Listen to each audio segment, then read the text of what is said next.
ನವೆಂಬರ್ಗೆ CM ಬದಲಾವಣೆ ಆಗುತ್ತದೆ. DK Shivakumar, Mallikarjun Kharge ಇಬ್ಬರಲ್ಲಿ ಒಬ್ಬರು ಸಿಎಂ ಆಗುತ್ತಾರೆ ಎಂದು ವಿಧಾನ ಪರಿಷತ್ ಸದಸ್ಯ ಎಚ್. ವಿಶ್ವನಾಥ್ ಭವಿಷ್ಯ ನುಡಿದು ಮತ್ತೆ ರಾಜ್ಯ ಕಾಂಗ್ರೆಸ್ ಸರ್ಕಾರದಲ್ಲಿ ಸಿಎಂ ಶೇರಿಂಗ್ ಅನ್ನೋ ಮಾತುಗಳನ್ನ ಮುನ್ನೆಲೆಗೆ ತಂದು ಭಾರಿ ಹಲ್ಚಲ್ ಮೂಡಿಸಿದ್ದಾರೆ. ಹೌದು, ಮೈಸೂರಿನಲ್ಲಿ ಸುದ್ದಿಗೋಷ್ಠಿ ಮಾಡಿದ ಎಚ್. ವಿಶ್ವನಾಥ್, ಸಿಎಂ ಸಿದ್ದರಾಮಯ್ಯ 10 ವರ್ಷದ ಹಿಂದೆಯೇ ಜಾತಿವಾರು ಜನಗಣತಿ ಮಾಡುತ್ತಿದ್ದರು. 1.5 ಲಕ್ಷ ಶಿಕ್ಷಕರು 2 ವರ್ಷ ಜನಗಣತಿ ಮಾಡಿದ್ದರು. ಅದಕ್ಕೆ 170 ಕೋಟಿಗೂ ಅಧಿಕ ಹಣ ಖರ್ಚಾಗಿತ್ತು. ಆಗಿನಿಂದಲೂ ವರದಿ ಬಹಿರಂಗ ಮಾಡದೆ ಹಾಗೆ ಇಟ್ಟುಕೊಂಡಿದ್ದರು. ಇದೀಗ ಹೈಕಮಾಂಡ್ಗೆ ಹೆದರಿಕೊಂಡು ಮತ್ತೆ ಜಾತಿ ಗಣತಿ ಮಾಡಿರುವುದಾಗಿ ಹೇಳಿದ್ದಾರೆ. ಇದು ಹೇಗೆ ಸಾಧ್ಯ ಎಂದು ಪ್ರಶ್ನಿಸಿದರು. ಜಾತಿ ಗಣತಿ ಮಾಡಲು ಶಿಕ್ಷಕರು ಬೇಕು. ಈಗ ತಾನೇ ಶಾಲೆಗಳು ಆರಂಭವಾಗಿರುವುದರಿಂದ ಶಿಕ್ಷಕರು ಲಭ್ಯವಾಗಿರೋದಿಲ್ಲ ಎಂದು ವಾಗ್ದಾಳಿ ನಡೆಸಿದರು. ಇನ್ನು ಸಿದ್ದರಾಮಯ್ಯ ಹವಾಡಿಗನ ರೀತಿ ಈಗ ಮತ್ತೆ ಜಾತಿ ಗಣತಿ ಮಾಡಿಸುವುದಾಗಿ ಹೇಳಿದ್ದಾರೆ. ಮುಂದಿನ ನವೆಂಬರ್ ಡಿಸೆಂಬರ್ಗೆ ಸಿದ್ದರಾಮಯ್ಯ ಚೇಂಜ್ ಅದು ಹೇಗೆ ಜಾತಿ ಗಣತಿ ಮಾಡಿಸುತ್ತೀರಿ? ಮರು ಜಾತಿ ಗಣತಿ ಮಾಡಿಸುವುದಿಲ್ಲ ಎಂದು ಹೈಕಮಾಂಡ್ಗೆ ಹೇಳಿದ್ದಾರೆ. ಸಿದ್ದರಾಮಯ್ಯ ಹೀರೋ ಆಗುತ್ತಿದ್ರು. ಸಿದ್ದರಾಮಯ್ಯ ಹಿಂದುಳಿದ ವರ್ಗಗಳಿಗೆ ಅನ್ಯಾಯ ಮಾಡಿದ್ದಾರೆಂದು ಸಿದ್ದು ಮೇಲೆ ಆಕ್ರೋಶ ವ್ಯಕ್ತಪಡಿಸಿದರು.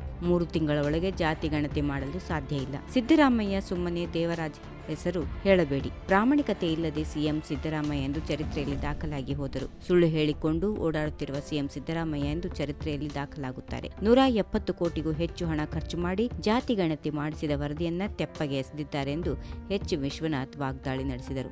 ಇನ್ನು ಇದೇ ವೇಳೆ ಆರ್ಸಿಬಿ ವಿಜಯೋತ್ಸವದ ವೇಳೆ ಡಿಸಿಎಂ ಡಿಕೆ ಶಿವಕುಮಾರ್ ಎಲ್ಲವನ್ನ ಕೆಡಿಸಿಬಿಟ್ರು. ಡಿಕೆ ಶಿವಕುಮಾರ್ ಮುಖ್ಯಮಂತ್ರಿ ಆಗಲಿ ಎಂದುಕೊಂಡಿದ್ದೆ, ಆದರೆ ಆರ್ಸಿಬಿ ವಿಜಯೋತ್ಸವದ ವೇಳೆ ಡಿಕೆ ಶಿವಕುಮಾರ್ ಎಲ್ಲವನ್ನ ಕೆಡಿಸಿಬಿಟ್ರು. ಆರ್ಸಿಬಿಯಲ್ಲಿ ಕರ್ನಾಟಕದ ಆಟಗಾರರೇ ಇರಲಿಲ್ಲ.